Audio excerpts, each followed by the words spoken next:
Vamos lá. Vamos lá. Amado Mestre Jesus, agradecemos, Senhor, a oportunidade de estarmos aqui refletindo e meditando esta importante obra de conhecimento espiritual.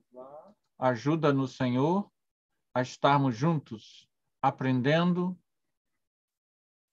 adentrando a realidade espiritual da vida. Fica conosco hoje e sempre. Que assim seja.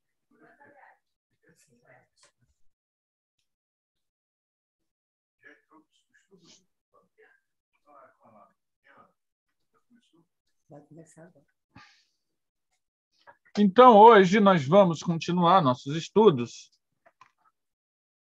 falando um pouco do... Ainda estamos no texto do Dr. Bezerra de Menezes, em que ele fala sobre a catalepsia e letargia. Nessa fala, Dr. Bezerra de Menezes, por incrível que pareça, gente, ele está contando para nós coisas que não foram aprofundadas, para variar, pelo movimento espírita. Quase nada se sabe disso dentro do movimento espírita, porque quase ninguém estudou nada. Há estudos sobre isso, mas não dentro do movimento espírita, que não meio que ignorou essas informações, tá?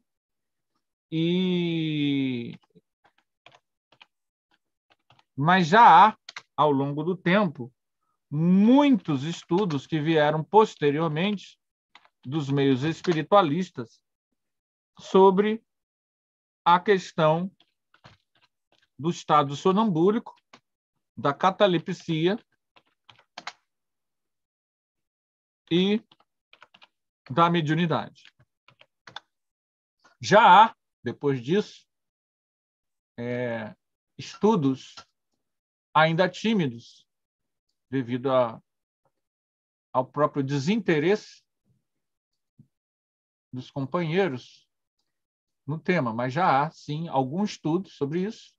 Médicos espíritas já estão falando alguma coisa sobre isso, mas ainda é algo muito tímido. Para vocês verem como esse tema, ele é, como diz na gíria, um tema auspicioso para nossas reflexões. Ele vai continuar. Ele vai falar para nós do alcoólatra. O alcoólatra poderá renascer predisposto à catalepsia, porque o álcool lhe viciou as vibrações, anestesiando-as. O mesmo acontecendo aos viciados em entorpecentes, todos considerados suicidas pelos códigos da criação.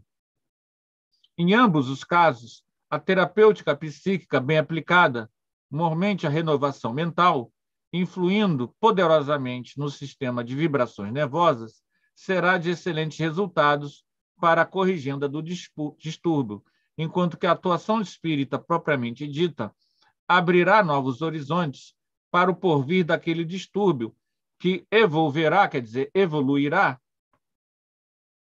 para o seu justo plano de faculdade anímica. Isso nós lemos semana passada, eu estou só relendo, porque nós paramos no meio do caminho. E é importante que a gente tenha uma noção do que a gente vai ler agora em seguida. Alguém quer comentar alguma coisa sobre o que a gente acabou de ler?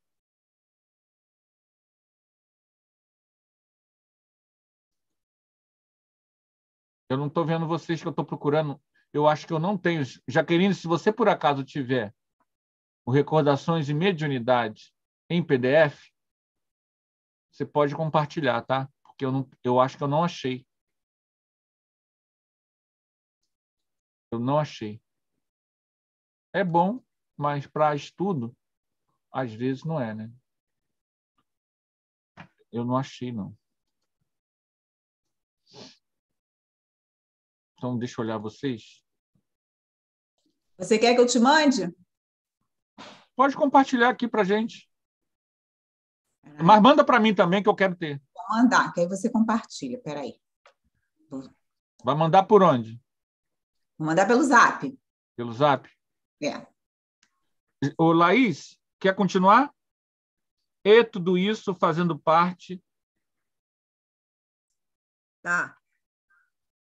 E tudo isso fazendo parte de uma expiação, porque será o efeito grave de causas graves. Também assinalará o estado de evolução, visto que, se o indivíduo fosse realmente superior, estaria isento de padecer os contratempos que acima descrevemos.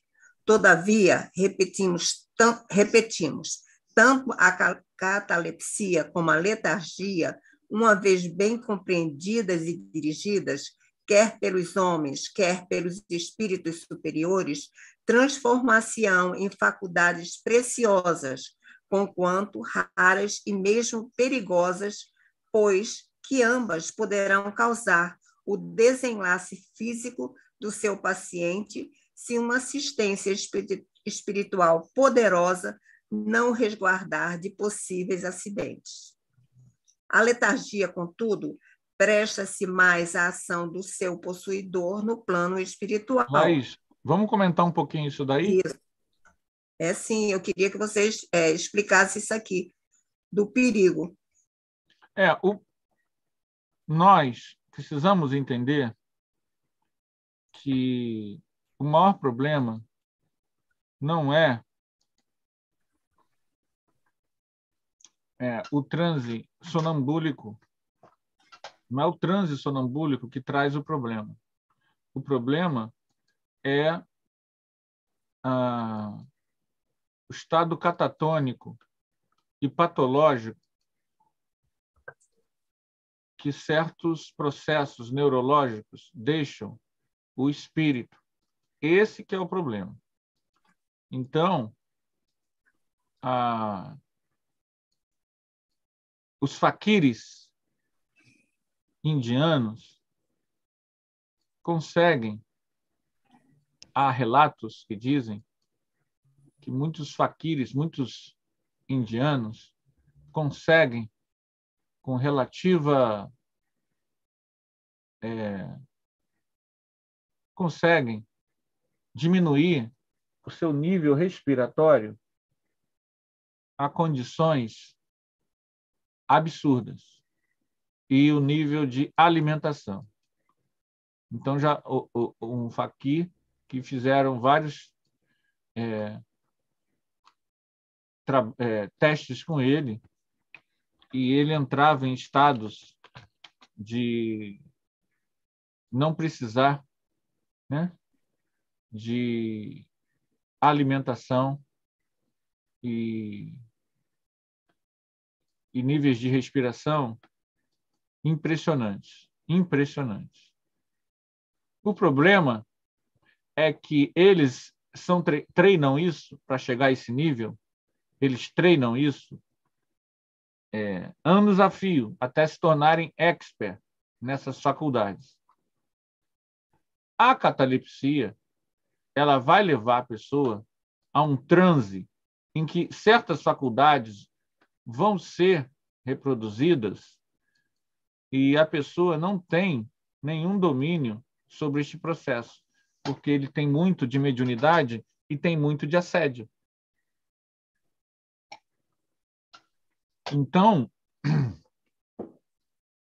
nesse sentido, é que o problema neurológico, muitos problemas neurológicos têm participação das faculdades anímicas do indivíduo.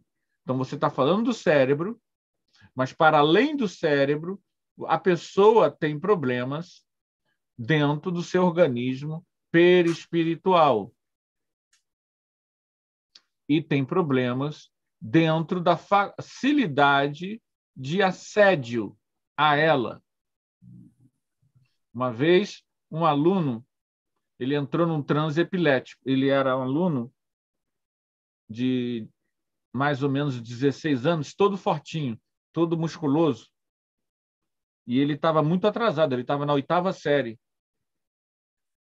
E ele já tinha entrado em transe epilético. E uma vez, quando eu segurei, que ele ia caindo, quando ele entrou em transe epilético, eu, em silêncio, estou em sala de aula, estou em silêncio, eu comecei a orar e dar passe nele. Entenderam? Eu segurando para ele naquela tensão, a pessoa vai caindo. Eu achei aquilo estranho, eu segurei ele e comecei a dar passe sem fazer gesto e orando. Quando eu comecei a fazer isso, ele começou a se debater mais, querendo soltar da minha mão. Infelizmente, na época, eu não me dei conta, agora que eu estou falando, agora, olha só como é que a gente é inferior. Que eu estou falando que eu deveria ter pego o nome dele e levado na época, na desobsessão. Isso deve ter uns 6 anos já. Na época, só ficou aquilo, ele foi socorrido, foi levado, isso aqui. Hoje, agora eu estou falando com vocês, me dei conta. Poxa, eu deveria ter colocado o nome dele para tratamento. Por quê, gente? Era epilepsia? Era. Eu vou negar que era epilepsia? Não. Ele tem problema de epilepsia. Só que ele tem mediunidade. Nitidamente, mediunidade de expiação. Ou seja, as faculdades, ele tem acesso, os espíritos têm acesso a esse jovem, tanto que às vezes ele chegava sujo, que ele caía na rua. Os espíritos tinham acesso a esse jovem e o assediavam. De repente, ele poderá ser socorrido até numa igreja, porque era Belford Roxo, e Belford Roxo tem muita igreja, né? Tem muito terreiro de candomblé, mas tem muita igreja. Então, pode ser que ele já tenha sido até socorrido e pode ser curado. Então, às vezes, vai acontecer um milagre. Ele vai para uma igreja e fica curado da epilepsia. E aí eu pergunto, Anderson, numa dessas coisas, ele pode morrer? Pode. Pode morrer. Ô Anderson, no caso, um espírito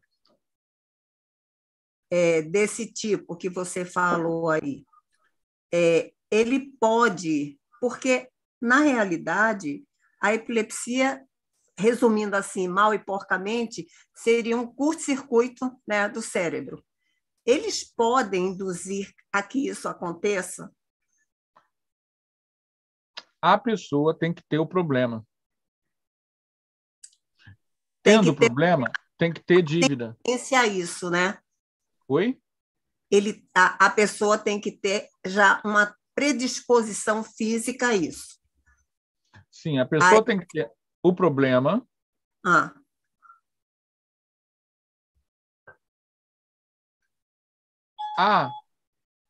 A epilepsia está ligada em algum nível com a mediunidade, com a alma, em algum nível. Há estudos sobre isso. Eu não posso falar sem ler. Não tenho conteúdo suficiente para falar de memória. Eu já li, mas não posso. Mas tem algum nível, como ele está falando da catalepsia, a epilepsia também tem. E, então, a pessoa, porque todos nós temos contato com os espíritos. Todo ser humano no mundo. Todo ser humano no mundo tem contato com o mundo espiritual. Os espíritos influenciam, no livro dos espíritos tem a famosa pergunta, influenciam os espíritos em nossos pensamentos e atos? Resposta, muito mais do que supondes. E isso é todo mundo. Não é só o médium, não. É todo mundo. Nós estamos em constante contato com a realidade espiritual. O problema é que o médium é aquele que percebe isso. A maioria das pessoas nem sabe que isso existe.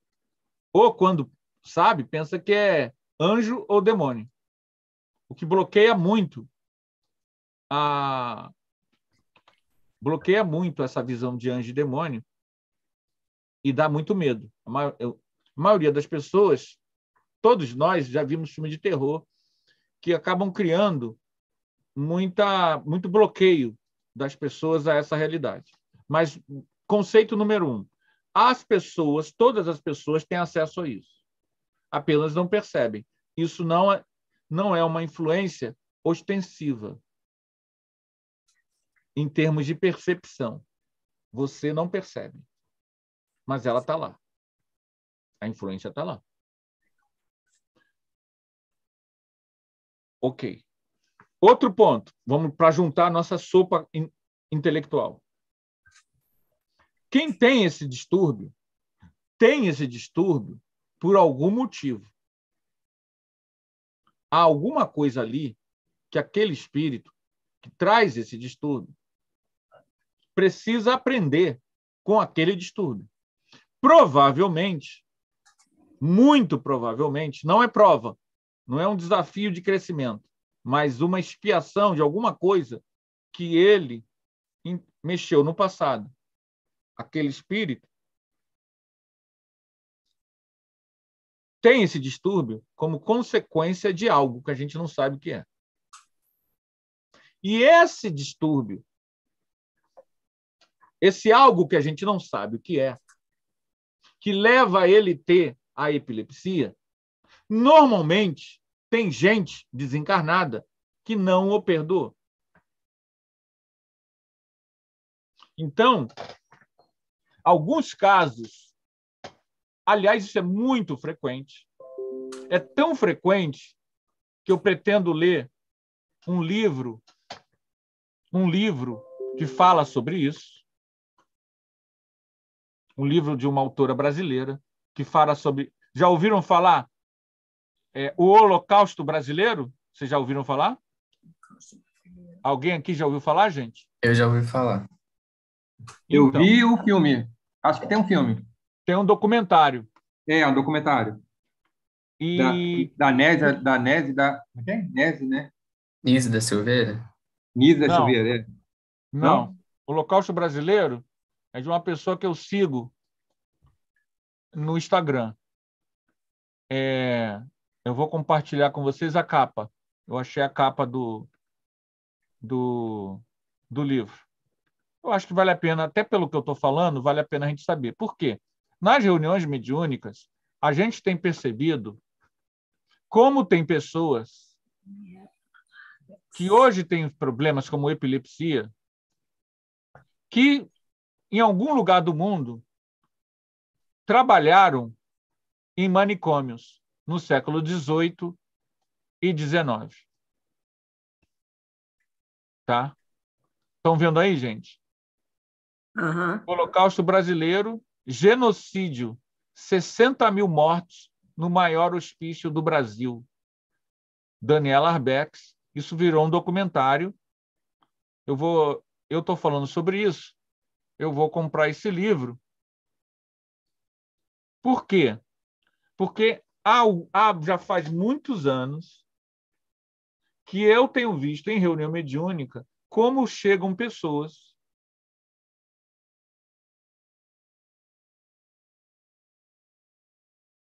por acaso aqui nós temos uma pessoa envolvida nisso, que tem um passado envolvido com isso, que usou o intelecto nesse sentido, nós já vimos também aqui no grupo. E como ao longo do tempo, volta e meia, pessoas que são atendidas estiveram participando do caos social que foi a história da loucura, como diz Michel Foucault. A história da loucura, ela é muito complicada. Já teve até caso novela, que a pessoa... Lembra de uma novela em que a pessoa foi internada para ficarem com a herança? Lembram disso? Não teve uma novela da Globo que falou disso?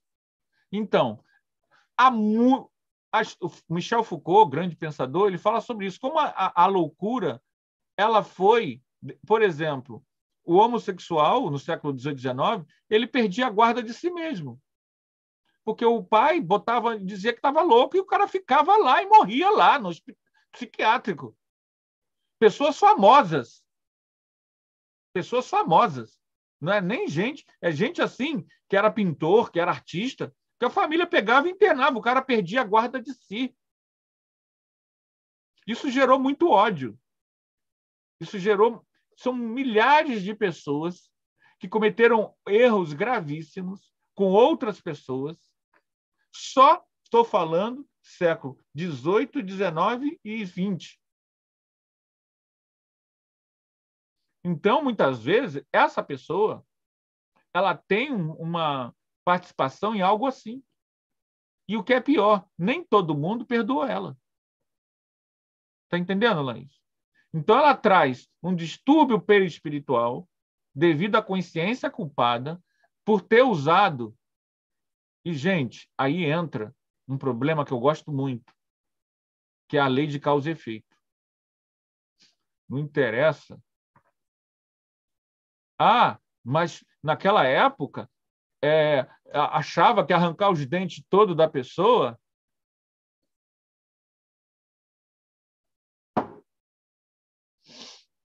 ia curá-la da loucura. Isso traz consequências. Você agrediu a pessoa. Eu não estou dizendo que você vai ficar 1000 anos no umbral. Não é isso. Porque talvez você não tivesse intenção. Não era o sentimento de ódio. Mas nossos atos trazem consequências. Nossos idiotismos trazem consequências. Por isso que a ignorância é o pior caminho para a evolução. Sempre. Ignorar sempre é um mau negócio. Por quê? Porque ao ignorar, você pode estar preso às forças da ignorância que manipulam você a odiar, a usar de violência, a usar de intolerância. O conhecimento intelectual, ele pode não resolver o problema definitivo da evolução, que se dá através do amor. Mas ele evita muita coisa. Ele te livra de muita, como essa. Então, Laís, a pessoa com epilepsia, esse modelo que eu estou usando, é uma pessoa que se comprometeu de alguma forma em outras vidas, traz o perispírito com problemas e que vai repercutir no corpo físico, na paragenética, na hora em que ele reencarna. Isso é levado da genética do perispírito para a genética do corpo físico. E isso vai ser traduzido ou já desde o nascimento ou em algum momento, olha que curioso, como uma tendência. É um processo que, às vezes, não está claro. É uma fragilidade. Mas que a pessoa aguça por não ter mérito e por, muitas vezes, ter condutas que quebram essa pequena fragilidade. Seja no campo das substâncias, seja no campo dos pensamentos, dos ódios, das mágoas, seja no campo das emoções. Então, você já traz uma dívida do passado. Ah, mas eu, quando tinha 8 anos, eu não tinha epilepsia. Sim, mas como você não tem mérito evolutivo, e mérito evolutivo não é recompensa. Mérito evolutivo é conquista. Você não tem equilíbrio emocional. O teu desequilíbrio emocional vai fazer com que essa tênue, essa frágil composição paragenética sua, que ainda não está clara, irrompa. Então, aquilo, às vezes, a pessoa não tem, mas os mentores sabem que vai dar. Por quê? Porque ela não tem evolução para lidar com aquele pai que ela vai ter.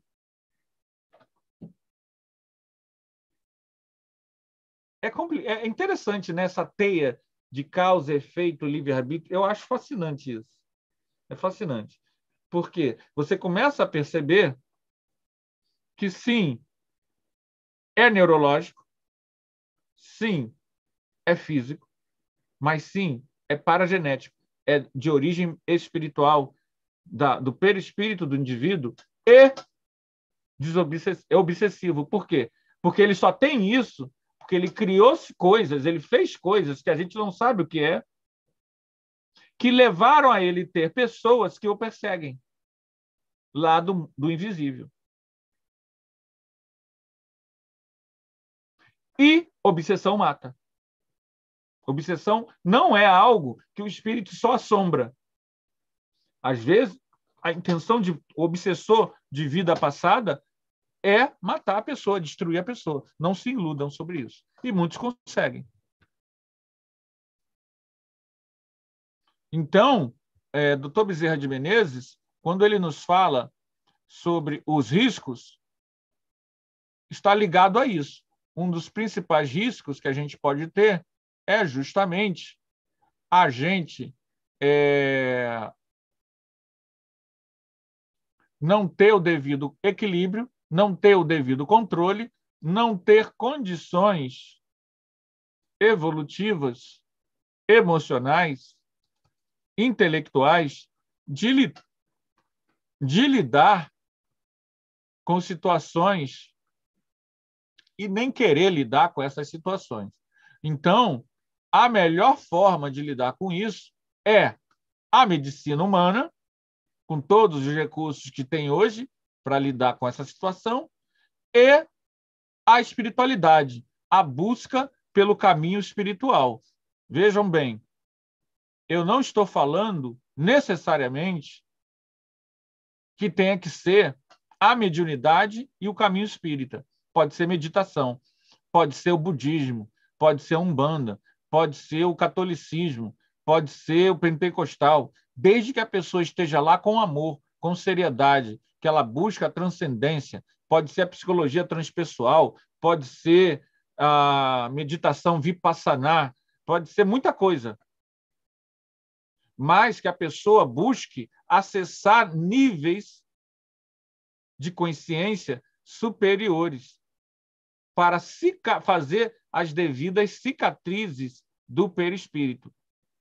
Segundo a informação espírita, o melhor caminho é o amor.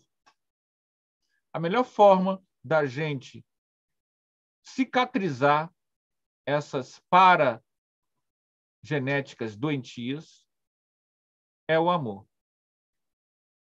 Fora da caridade não há salvação. O amor é a panaceia universal. Outro dia eu estava num estudo e eu perguntei e as pessoas não sabiam o que significa. Eu vou perguntar nesse estudo. Vocês sabem o que é panaceia universal? Sabe, Laís? Esse conceito? Sim ou não? Se sim... E você já falou terça-feira e eu não lembro. Panaceia é uma... Espera aí. A gente já estudou essa palavra, estudou um caso do céu e inferno, que ele achava que era tudo panaceia. Aí você falou a esse respeito a palavra panaceia. E na terça-feira passada você falou panaceia universal, mas não me lembro. A velhinha está com a cabeça não muito boa. Panaceia universal é aquilo que cura tudo, que resolve tudo. Há pessoas que acreditam que a fé justifica e resolve tudo. Você está salvo. A fé. Hoje, a doutrina espírita fala que o que cura tudo, o que faz evoluir, é a caridade. Leia-se amor vivo, vivido. Caridade igual a amor não teorizado, não declamado, não proclamado. Amor como vivência. E hoje estamos falando do amor ágape. O amor de doação, altruísmo. É isso que a doutrina espírita fala. E a psicologia nos diz que a vida saudável, ao longo dos anos, A área da enfermagem e a área da psicologia, da psiquiatria, descobriram a psicossomática, como os bons sentimentos, o afeto, o amor, ele evita que a gente tenha uma série de doenças e enfermidades. Aí, voltando para o nosso tema, o amor é a panaceia universal, é o cura-tudo. Ainda que não cure coisas que já estão, digamos assim, o corpo físico muitas vezes já era. Não tem jeito. Mas a alma cura. Apesar de casos como a doutora Louise Hay, que escreveu livro sobre isso, que ela estava em câncer terminal, na ambulância, indo para morrer, e ela fez uma reflexão profunda, e através dessa profunda reflexão, ela entendeu a causa da doença, a ausência de amor, e ela se curou. O câncer desapareceu. Ausência de amor pela mãe. Aí causou o câncer, e quando ela descobriu, ela se curou. Só que poucas pessoas conseguem chegar nesse nível de autoconfronto, tá? Pouquíssimas pessoas. Mesmo a gente lendo um livro, não vamos conseguir, muitas vezes, ter tal desapego de nosso ego para fazer essa limpeza íntima, que é o que atrai que amplia esse processo. Então, vamos devagar, vamos com calma, mas tenhamos consciência de que isso é possível. Não é provável, mas é possível. Tá bom? Então, o amor é o cura-tudo, é a panaceia universal. A panaceia universal é aquilo que cura tudo. Mas nós não estamos interessados.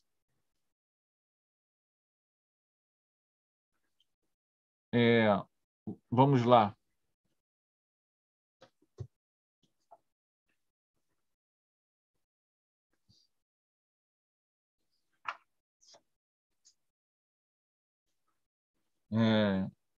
Aqui onde nós estamos, um espírito encarnado.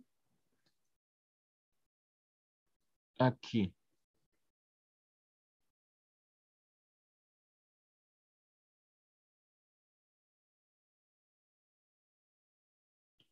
A provocação desses fenômenos nada mais é que a ação magnética anestesiando as forças vibratórias até o estado agudo e anulando, por assim dizer, os fluidos vitais, ocasionando a chamada morte aparente. Aqui ele está dando uma explicação técnica de como acontece. Através de um processo magnético espiritual, né? Um magnetismo animal, ou seja, o fluido, a energia humana, ou vibratória, energia espiritual, anestesia as forças vibratórias até que a pessoa, está falando da catalepsia, letargia, tá? Chamando a morte aparente por suspender-lhe momentaneamente a sensibilidade às correntes de comunicação com o corpo canal que ocorre no fenômeno espontâneo, se bem que o fenômeno espontâneo possa ocupar um agente oculto, espiritual de elevada ou inferior categoria. Então, tanto no transe sonambúlico induzido pelo magnetizador, como no fenômeno espontâneo, é assim que acontece. Os fluidos causam um processo de suspensão, por isso que isso precisa ser algo feito altruisticamente. Quando a coisa está descontrolada, quando a pessoa está num estado doentio, enfermiço, obsediado, muitas vezes, como isso tem uma facilidade em mexer no seu processo físico, há o risco. O risco é real. De uma forma ou de outra. Hoje em dia, menos do que quando esse livro foi feito. Por quê? Agora é a hora de vocês falarem. Por que hoje menos?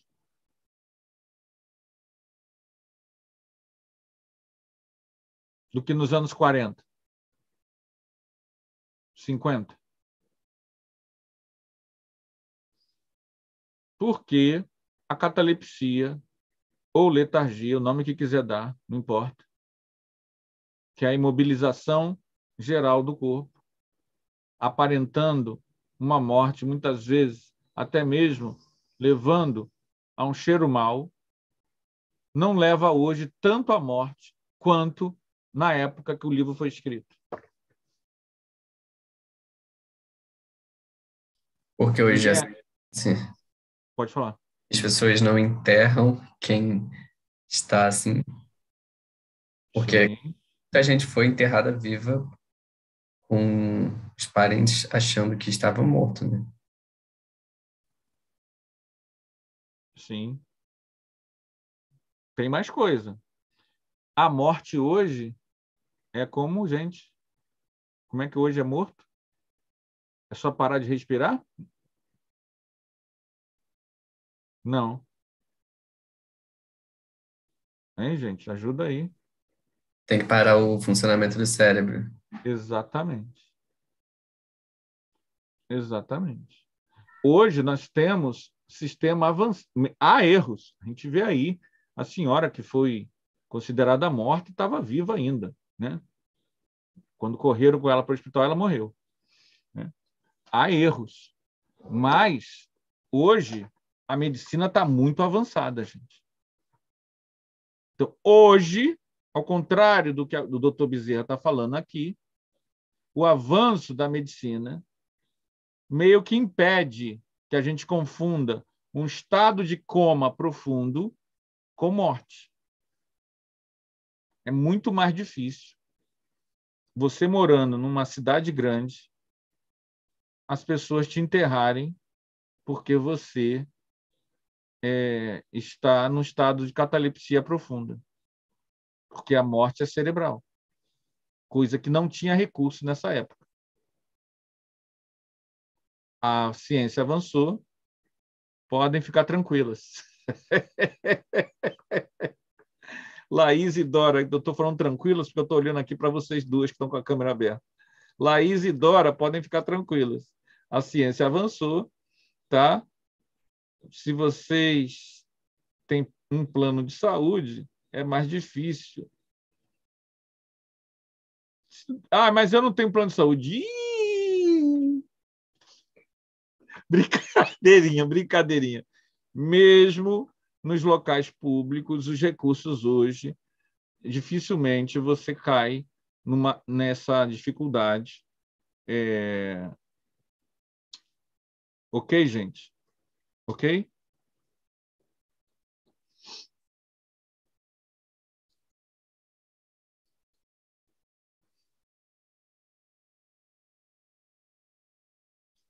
Se, no entanto, o fenômeno espontâneo se apresentar frequentemente e de forma como que obsessiva, a cura será inteiramente moral e psíquica, com a aproximação do paciente aos princípios nobres do evangelho moralizador e ao cultivo da faculdade sob normas espíritas ou magnéticas legítimas até o seu pleno florescimento nos campos mediúnicos.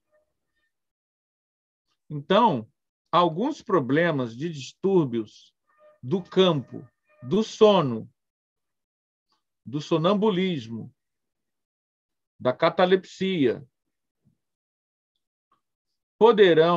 da epilepsia,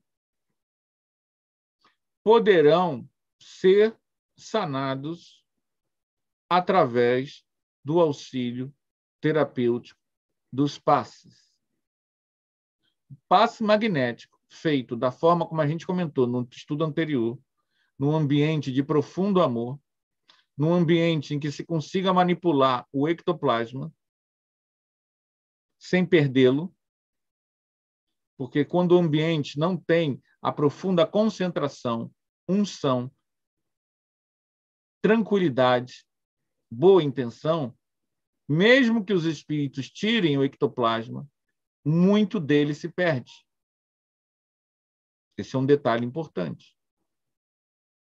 Porque o ectoplasma ele é algo físico, ele é etérico.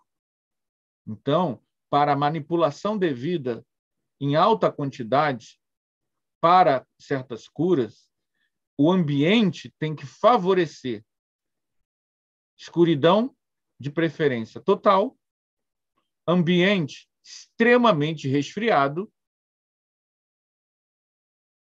é verdade. Eu estou dando as condições ideais, eu não estou dizendo que é possível, por exemplo, a gente fazer lá no Arautos. Por quê? O ideal é o quê? 15 graus. 15 graus. Ah, mas é muito frio. Usa casaco. Usa casaco. Ah, mas qual a diferença? A diferença é a cura. Porque não é mágico, lembram? E assim, um ambiente harmônico. Tem que ser um ambiente que todo mundo se quer bem. Não tem como uma pessoa ser antagônica à outra. Ela prejudica todo o trabalho. Por quê? Oração, oração, oração. Como assim oração, Anderson? Marcelo falou uma vez.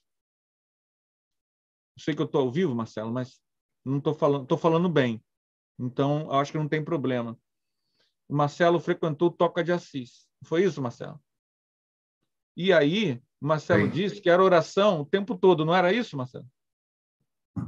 Na capela, onde tem o Santíssimo, eles ficam em adoração 24 horas por E dia. você sentia a vibração do ambiente, não sentia? Sim, surreal. Parece que você não está nesse plano Exatamente. de tão mais sutil do que é aqui fora. E assim, você entra na toca, já sente que é diferente. Mas quando você entra na capela, que é uma capela muito pequenininha, parece um banheiro um pouquinho maior. É pequenininho, super humilde, com uma luzinha vermelha acesa, o Santíssimo, uma vela. Parece que eles conhecem. Engraçado, né? Ouviram, gente? E, A luz vermelha é ideal para você não ferir menos o ectoplasma. Impressionante. e ficam dois em dupla, são de dois em dois. Aí os dois só vão sair quando a próxima dupla chegar. Se a próxima dupla faltar, eles vão ficar lá por mais 1 hora, que é troca de hora em hora, né? Tem uma escala, e aí de hora em hora uma dupla nova entra na capela, isso de madrugada, eles acordam de madrugada, levantam e vão lá e ficam orando por 1 hora, depois a outra dupla chega, substitui e assim vai. Nunca para. Eu vou dizer a vocês, se eles conhecessem o ectoplasma, a mediunidade, eles fariam curas maravilhosas. Talvez já façam. O Padre Pio faz isso, gente. O Padre Pio, quando vai o trabalho de cura, o grupo dorme lá, orando. Gente, deixa eu contar aqui. A Maria José Dias Vilhena está lá no YouTube. Gente, a gente tem que dar atenção à nossa única audiência. Seja bem... Gente, eu vou abrir aqui para vocês. Vocês, por favor, vamos ser receptivos a Maria José. Maria José, seja bem-vinda, gente. Aí, Maria José. Ô, Laís, por favor, abra a câmera aí. Vamos, nossa única audiência, gente. Zezé, seja não faz isso não, Zezé. Bota um like lá, Zezé. Isso, bota o like lá que o negócio distribui. Descobri isso agora. E aí, ela comenta aqui, muito triste o Holocausto brasileiro, se internava no hospício por motivo de livrar as pessoas. Hoje, esse hospital virou Museu da Loucura. Fica em Barbacena, no estado de Minas Gerais. Está aí a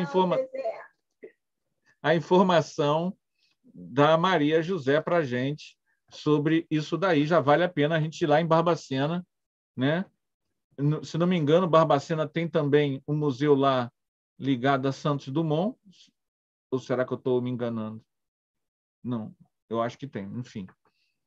Se algum dia alguém de Barbacena te assistir isso, por favor, me corrija.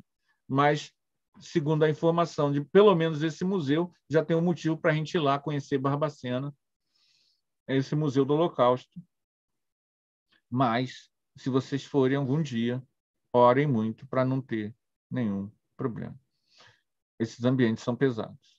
Mesmo que não tenham mais espírito nenhum lá, o ambiente é pesado, pelo que se fazia. Ok? Então, isso que o Marcelo falou da Toca de Assis,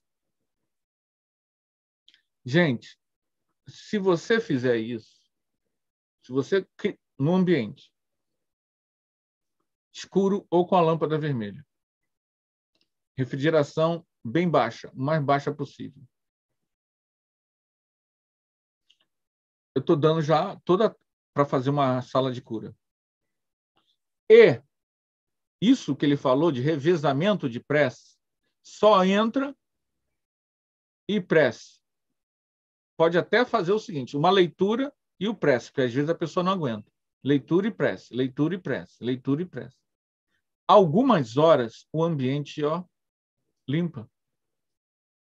E o que tem isso? Aí, com o ambiente assim, o ectoplasma que se tira e que se traz da natureza, ele não se perde tanto. Ele é mais eficaz. E a pessoa, o doente, que traz consigo, normalmente, barreiras para a cura, o nosso egoísmo, a nossa virulência, o nosso temperamento, criam barreiras que impedem a energia natural de Deus cair sobre nós. Nós criamos resistor na elétrica, resistores. Nós criamos resistência à cura natural devido à nossa moral. Por isso que o doutor Bezerra fala, a questão é moral. Senão você não ficaria doente. Naturalmente, a energia de Deus que está caindo sobre todos incessantemente nos curaria. Por que não nos cura? Porque a gente cria barreiras com o nosso nível de entendimento. Nossas mágoas, nossas culpas, nossas raivas, nossos medos, nossos apegos. Isso cria barreira. Então, quando tu entra numa câmera dessa, que está cheia de oração, pessoas oraram lá 24 horas, ou 12 horas, ou 8 horas. Temperatura baixa, luz apagada, diminui a barreira da pessoa. E a saúde, ela é mais eficaz. O resultado positivo é mais eficaz. Porque como as nossas barreiras que impedem a cura, digamos assim, barreiras morais e psíquicas que impedem a cura devido ao nosso nível emocional, estão mais afrouxadas devido à ambiência de prece, o ectoplasma consegue entrar mais no organismo e realizar uma cura. Então, você está fazendo um trabalho para minimizar a dificuldade do acesso daquele encarnado à cura, que, na verdade, já deveria ser algo da natureza humana. Seja quem você já é. Porque eu sou espírito imortal, herdeiro de Deus, filho do universo. Só que essa consciência de que eu sou um ser cósmico e universal, nós não temos. Nós somos egoístas e orgulhosos. Somos apegados, carentes, vampirizadores, reclamões. E isso é que cria barreira para a cura. Então, tá entendendo, gente? Eu tô falando... Eu preciso que você... É importante o feedback. Gente, a Jaqueline botou no grupo recordações da mediunidade para todos aí, tá? Quem não tiver pode baixar aí no...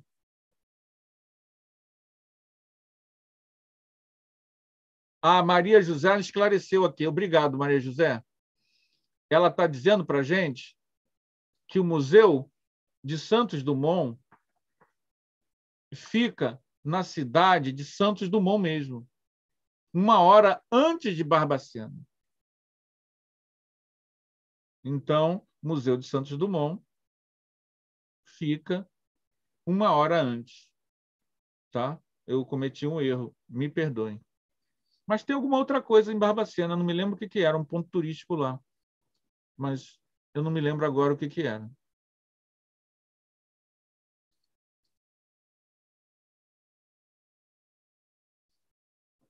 Gente, alguma questão? Feliciano não está aí, não? Se não faltam as perguntas, Feliciano. Ninguém pergunta, eu estou falando que é importante. É importante, sim. Sabe? Sabe o que é, Anderson? É um tema que a gente nem está tão acostumado, pelo menos eu respondo por mim. Então, a gente tem que você passar o conhecimento e a gente vai processando, entendeu? Às vezes, comigo, às vezes eu vou fechar a Gestalt quando a gente já terminou o estudo, eu estou tomando banho pensando em outra coisa, aí vem aquele clique, entendeu? É porque Sim. Quando o estudo é mais, assim, mais elaborado, a gente nem tem, eu pelo menos nem tenho tantas dúvidas, porque é muita coisa para a gente você está falando e a gente está processando. Sim, sim. Então, eu acabei falando sobre a doença e falei aqui agora sobre mecanismos de uma reunião de cura. E o Marcelo nos forneceu essa informação uma vez, num estudo nosso, e eu peguei aquela informação, que lá na Toca de Assis eles oram 24 horas. E agora o Marcelo contou para a gente, eu não lembrava, mas ele contou da outra vez. Faz revezamento. Faz revezamento. Mas por que eu estou falando isso? Percebam bem, a cura ideal é você criar a condição ideal de socorro espiritual. Eu tenho essa informação. O ectoplasma, a reunião ideal de cura é escuridão total, porque o ectoplasma se desfaz. Um dado. Segundo dado, temperatura bem baixa. Bem baixa. 15 graus. Ou seja, todo mundo tem que entrar de casaco mesmo. Terceiro dado, oração. De preferência, o grupo passar a noite orando. Ou, como o Toca de Assis faz, pessoas entram, pessoas sérias, que estão centradas no trabalho, não estão ali para bater papo, para comentar nada. Orar. Né? E orar a intenção da reunião que vai acontecer na manhã. O Padre Pio faz isso. A reunião de materialização é no outro dia. O ambiente está saturado de prece, porque se você tem ectoplasma e o ambiente não está saturado de prece, espíritos não bons podem pegar esse ectoplasma. No livro, eu ia pegar o livro. Deixa eu pegar o livro aqui.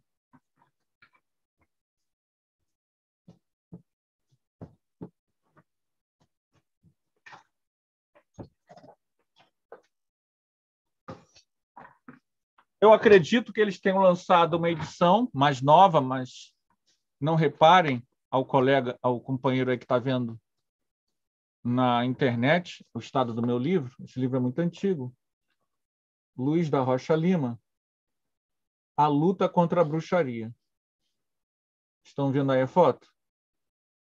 Isso é Luiz da Rocha Lima, é o fundador do Frei Luís, tá?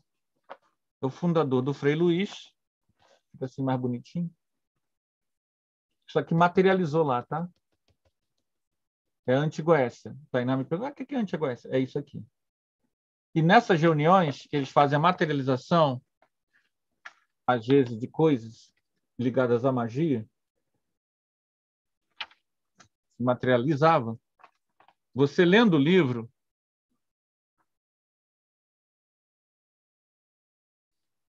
você vê como eles eram atacados. Ó. Luiz da Rocha Lima, isso foi um ataque que ele teve lá, tá? Na reunião de materialização. Luiz da Rocha Lima, eu não consigo ler, porque para mim está ao contrário. Vocês conseguem ler? Consegue ler, Laís? Apresentando ao fotógrafo. Está muito pequenininho. É que para mim fica ao contrário. Um punhal, O punhal que tanto um veneno fez na ponta. sofrer, como veremos. Então, olha aqui, esse punhal foi materializado lá, com veneno na ponta para atacar ele na Caramba. reunião de materialização. O livro é brabo, meus irmãos. O livro é pesado. O que os espíritos faziam para acabar com a reunião? Tá? Aí,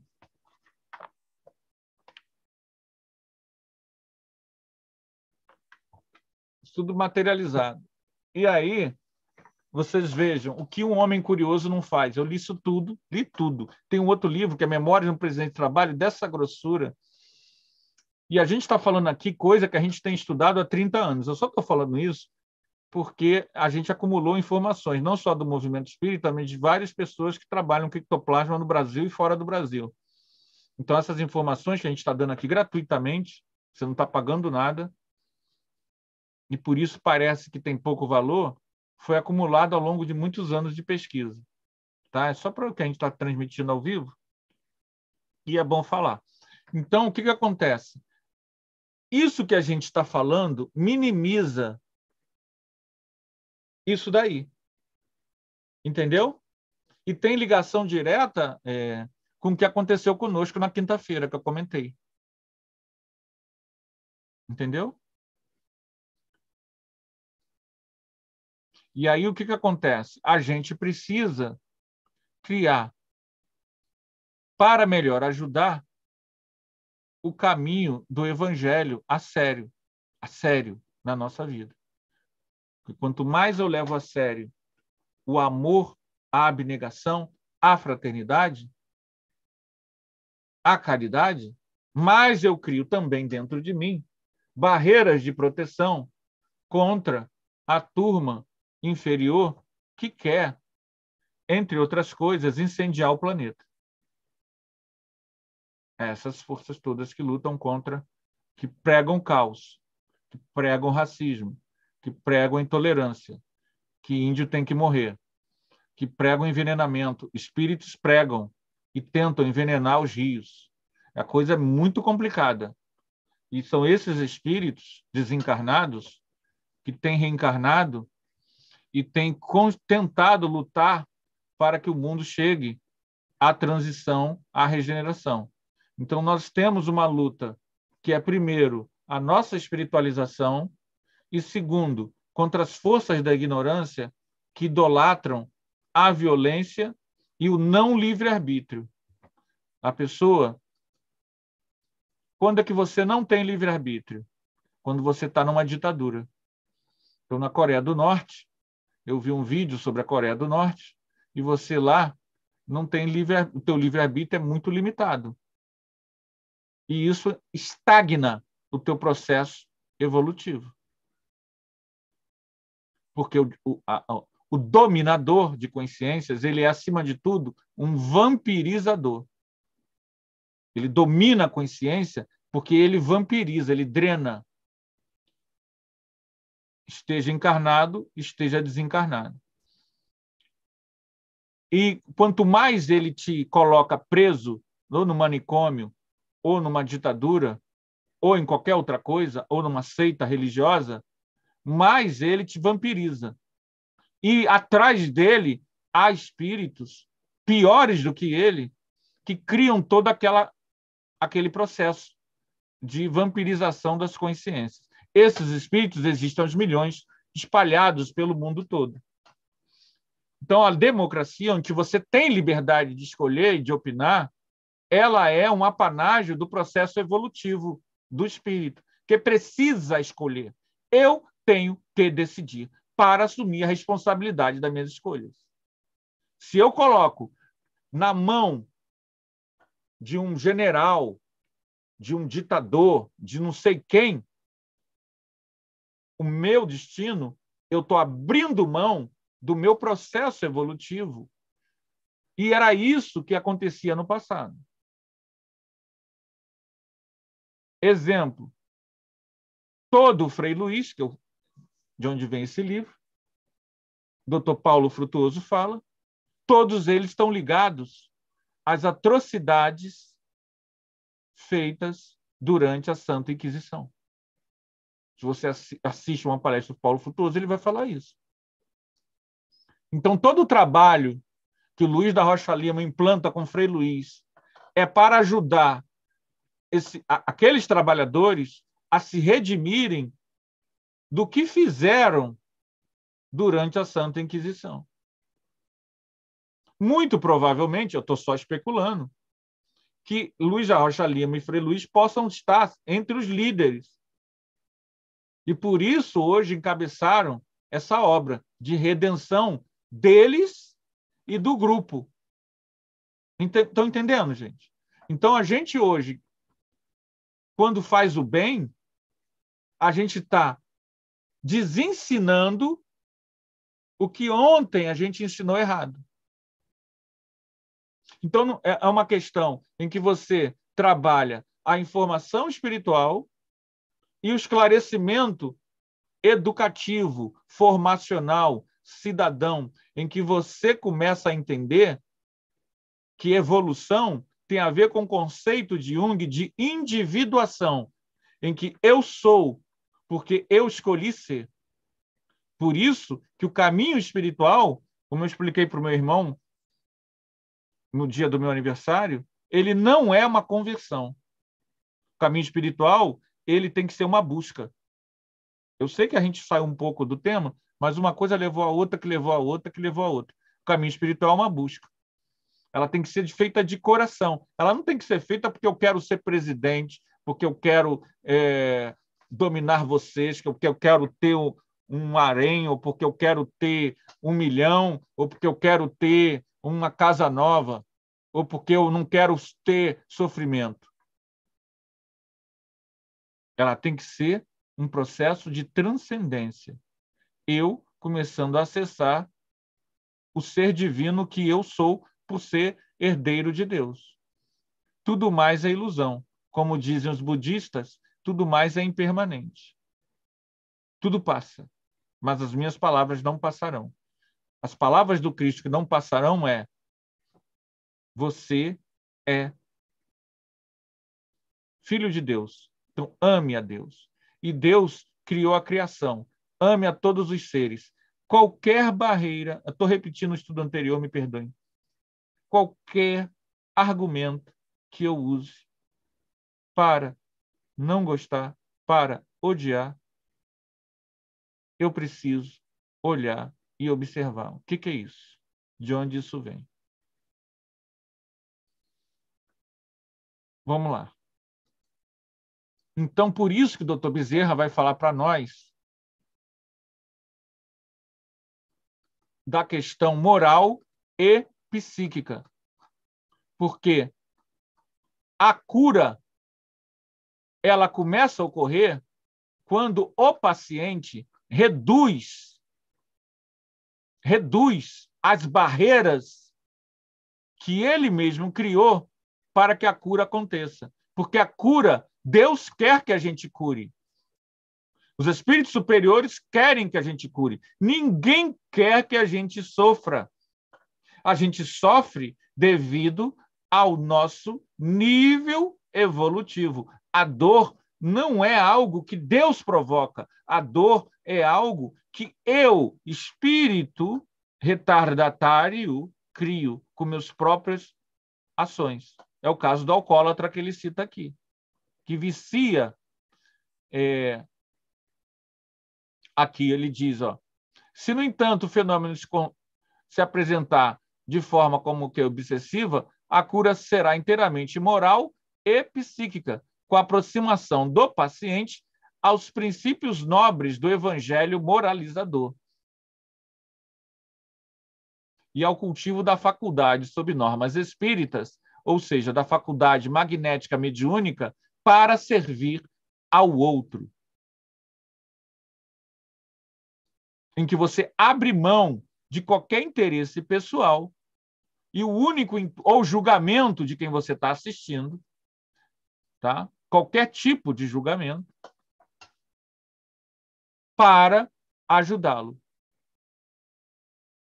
Casos há em que um consciencioso experimentador remove a possibilidade ou causa de tais acontecimentos e o paciente volta ao estado normal anterior. Mas o desenvolvimento pleno de tal faculdade é o que conscienciosamente restituirá ao indivíduo o equilíbrio das próprias funções psíquicas e orgânicas. O tratamento físico-medicinal, atingindo o sistema neurovegetativo, falamos sobre isso na questão neurológica, fortalecendo o sistema nervoso com a aplicação de tônicos reconstituintes, com a aplicação hoje do que nós sabemos que a neurologia, né, que avançou muito. Isso aqui ele está falando dos anos 40. Hoje a gente sabe que a medicina psiquiátrica e neurológica, graças a Deus, avançou muito, né?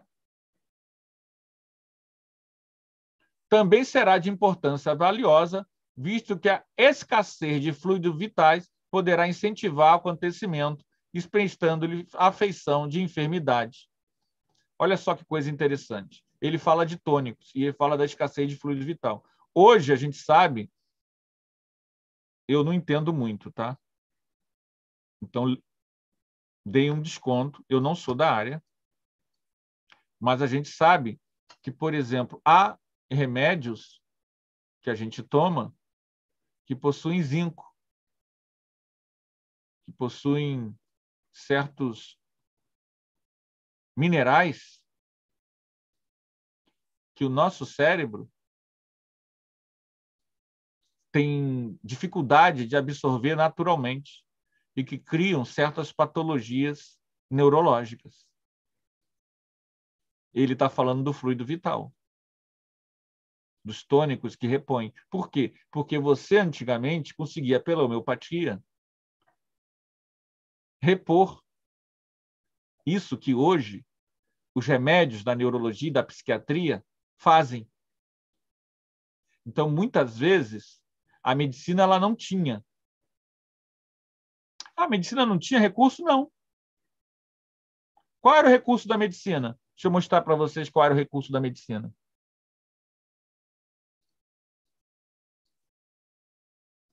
Nos anos 30, 40, quando essa obra foi escrita. Aqui, ó. Olha o recurso da medicina aqui, ó. Interna, mete choque, arranca dente. Entenderam? Esse era o recurso que gerou tanta dívida, tantas pessoas até hoje. Medicina, nessa época que o doutor Bezerra está falando, não tinha remédio, não. Era internação. Era choque elétrico. Era banho gelado. Tem uma série, duas séries. Uma é fantástica. Então, assistam a série, mas entendam que é ficção. Ok? Para não ter problema. É sobre Freud, na Netflix. Aquilo não é o Freud mesmo. Freud não era assim místico. Mas é interessante que vai mostrar um pouco dessa século XIX, essa questão da loucura tratada de forma horrível. E outra é O Alienista. A série... Olha, eu vou procurar aqui e vou mostrar, já que eu não estou ganhando nada. Não estou ganhando nada da Netflix, não. Tá? Eu vou dar o nome certo. É Freud mesmo, Freud. Freud. Só que a série é muito boa, mas ela é uma série que tem muitos psicanalistas, psicólogos, psiquiatras falaram mal da série porque ela tem muita coisa que é fantasiosa. Freud não era espiritualista, não era... Ok? e a outra série, mas mostra um pouco dessa questão da medicina. A outra é mais realista, é menos realismo fantástico. A outra mostra um pouco dos embates entre a psiquiatria mental, aquela que já queria trabalhar com a mente, baseada nas ideias de Freud, e a psiquiatria daquele jeito, essa aqui, o alienista. Alienista. Essas duas séries mostram um pouco de como foi difícil. E tem o filme que o Wellington citou, da Nise da Silveira, que é maravilhoso. Nise da Silveira, uma discípula de Carl Jung, que vai tentar levar para a psiquiatria algo mais além de eletrochoque e banho de piscina, de banheira com gelo, e arrancar dente, e torturas, e amarrar, né? Então, todo esse campo é curioso a gente pensar, agora já terminando o nosso estudo, né? Como a medicina antiga, com seus poucos recursos, criou dívida. Como muitas pessoas que trabalhavam nessa área, até porque, infelizmente, tem certas profissões que são truculentas e, às vezes, a pessoa procura aquela profissão porque é truculenta, porque ela quer ser truculenta, como um aluno meu disse sobre uma certa profissão que eu não vou citar aqui, que ele ia para lá porque ele gostava de bater. Eu falei, não, meu amigo, você está enganado. Essa profissão não é para bater, não. Expliquei para ele qual era a função da profissão, que não era para bater. E eu disse para ele que, se ele gostava de bater, ele tinha que ir lutar boxe ou karatê. Né? Não é isso, gente? É. Foi o que eu falei para ele. Vá treinar boxe, vá lutar karatê. Lá sim você vai ter essa... Ali, a profissão que ele falou, eu falei para ele, não, ali não é para bater, nem para matar. É para proteger. É diferente. E aí, o que acontece? Às vezes, a pessoa vai para uma profissão que estimula nela o pior dela. Não é bom ela naquela profissão. Seria bom ela ir para uma profissão em que ela estimulasse o melhor. E, às vezes, o espírito cai muito. Cai muito. Porque ele acaba entrando numa profissão em que ele pode dar vazão à truculência dele. Jaqueline. Anderson, lembrando que senão as pessoas podem entender errado que judô, karatê, jiu-jitsu para bater, mas com disciplina, né? Sim. E na luta, senão as pessoas vão verdade. achar que está incentivando a violência. Exato, né? exato. Dentro Estamos dos no YouTube. critérios. Estamos no YouTube. Não, é verdade. Ainda bem que você lembrou disso. Eu não estou dizendo que é para bater por bater, para ir para a rua, para ir brigar na rua. É dentro do critério das artes marciais, que muitas vezes a pessoa se torna até pacífica. Né? A pessoa aprende uma arte marcial muito bem, karatê, kung fu, judô, e ela, por saber que ela pode, ela se torna uma pessoa extremamente pacífica. Né? Extremamente pacífica. Então, às vezes, o gasto da energia nos exercícios da arte marcial faz com que a pessoa se desassedie da ideia de violência. Então, por incrível que pareça, pode ser terapêutico. Né? Muito bem lembrado, obrigado aí. E como a gente está ao vivo, como a Jaqueline bem lembrou, eu quero corrigir isso, tá, gente?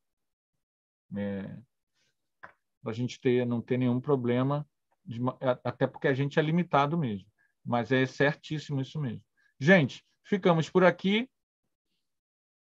Agradeço aí a presença de todos, a participação de todos, da Maria José, de todos que estão aqui. Vocês não sabem, mas a presença de vocês é o que permite a gente ter esse estudo.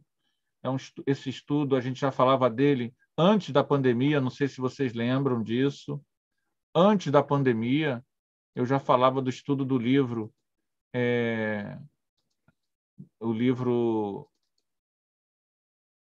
da Recordações da Mediunidade. Então, é um sonho, velho sonho, e que a gente aqui resolveu, dessa vez, compartilhar com vocês no YouTube, mas a gente precisa sempre descontar das limitações do estudante, né, que não é nenhum profissional da área da luta, nenhum profissional da área da saúde, nenhum profissional da área da psicologia. Ou seja, ele é um grande... sabe nada. Gente, agradecemos a oportunidade de estar com vocês. Eu estou aqui falando muito também para o pessoal do YouTube, tá? Vamos fazer nossa prece final e encerrar o nosso estudo. Vamos pedir à nossa irmã Laís fazer nossa prece final. Pode ser, Laís?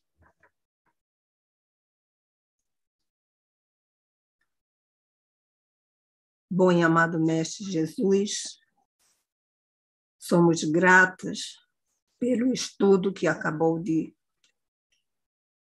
ser concluído na tarde de hoje, que nós possamos realmente entender a importância desta obra para o nosso desenvolvimento espiritual, para o nosso desenvolvimento mediúnico, que possamos sempre levar a sério todo o conhecimento. Ajuda-nos, Senhor, a persistir, a perseverar, a buscar cada vez mais o aprofundamento, os porquês que vão surgindo no dia a dia, à medida que nós vamos estudando. Que não abandonemos este caminho que é tão enriquecedor e que possamos cada vez mais nos tornarmos pessoas mais fraternas, mais amigas, mais irmãs, entendendo o porquê de tantas coisas. Obrigada, Senhor. Fica conosco, hoje, agora e sempre, que assim seja, graças a Deus.